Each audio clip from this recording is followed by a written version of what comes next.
भारी सभा जुआ भारी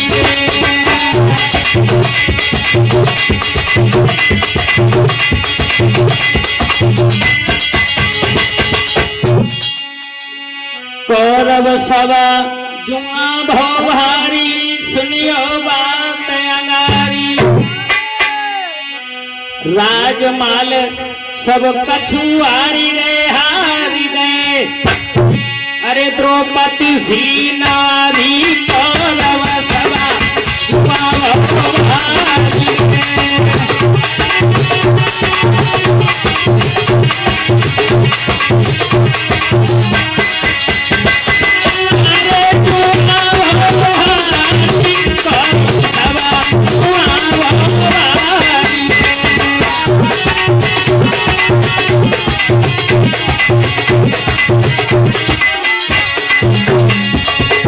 तीसरी बार में द्रौपदी को भी हार गए, सब कुछ हार गए।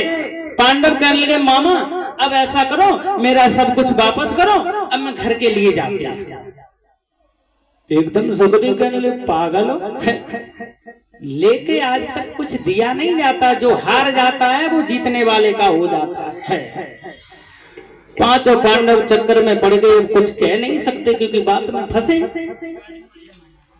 नीचे गर्दन किए बैठे, उधर द्रौपदी को नहीं मालूम है कि सब कुछ बदल गया है।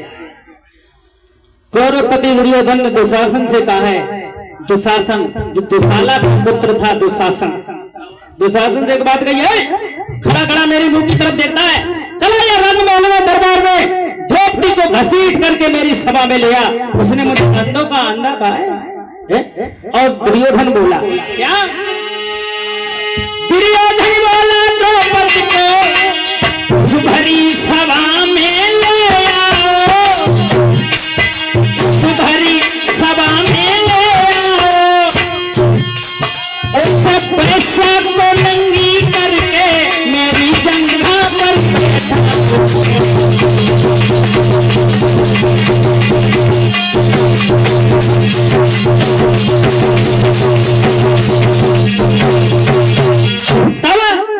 तब केस पकड़ कर दुशासन उस भरी सभा में लाया है।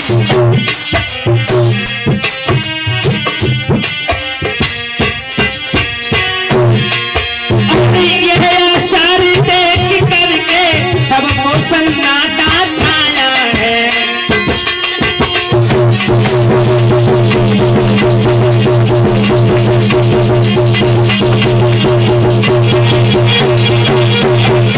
जवाब दिया है, जवाब दिया, खड़ा खड़ा मेरी मुंह की तरफ देख रहे हैं।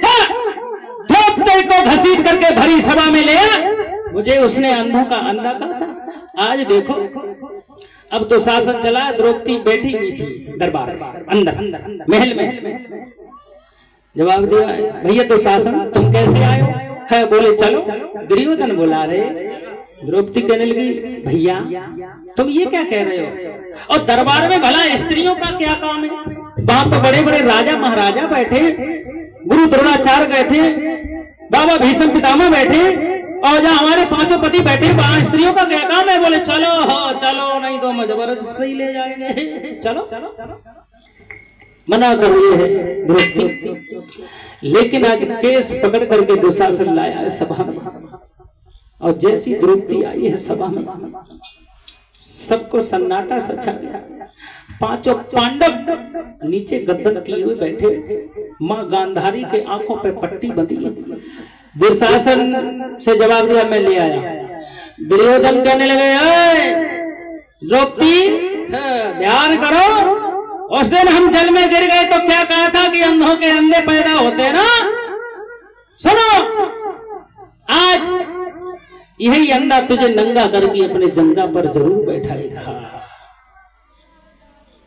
हुआ ऐसा। अब तो द्रौपदी चक्कर पड़ गई, मन में सोचा ये क्या हुआ है।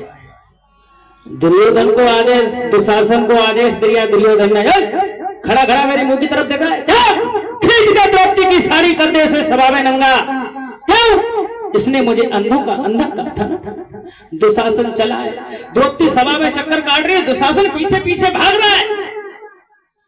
और द्रौपदी आगे आगे द्रौपदी भाग रही है। गुरु द्रोणाचार्य के पास में पहुंची, जवाब दिया, गुरुजी आप हमारी रक्षा करो, इन्हें रोको, इन्हें रोको।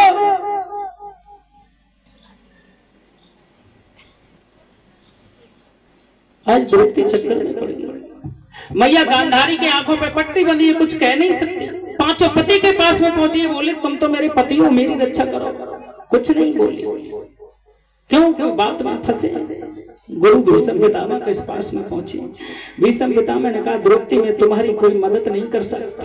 क्यों? क्योंकि मैंने और से कौरवों का नमक खाया है, और जिनका जो इंसान नमक खाता है, नमक हरामी नहीं की जाती, मैं कुछ नहीं कर सकता हूं।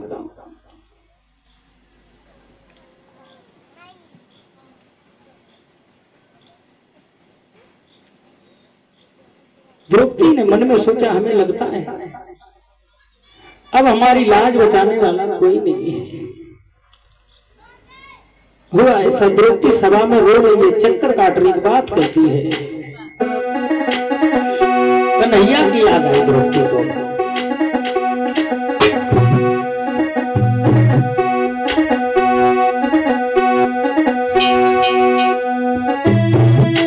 मेरी बीच भंवर में नैया कन्हैया, तुम हो कहाँ, तुम हो कहाँ।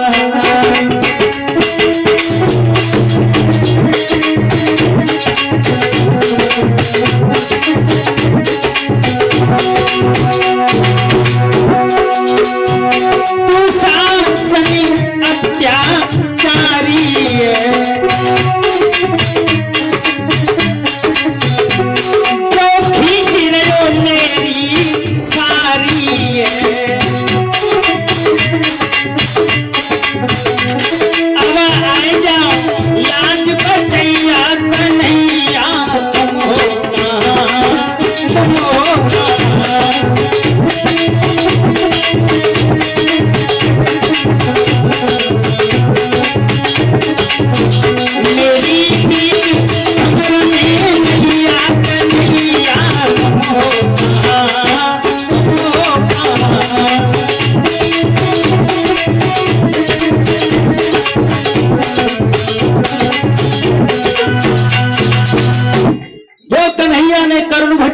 भरी वचन सुने,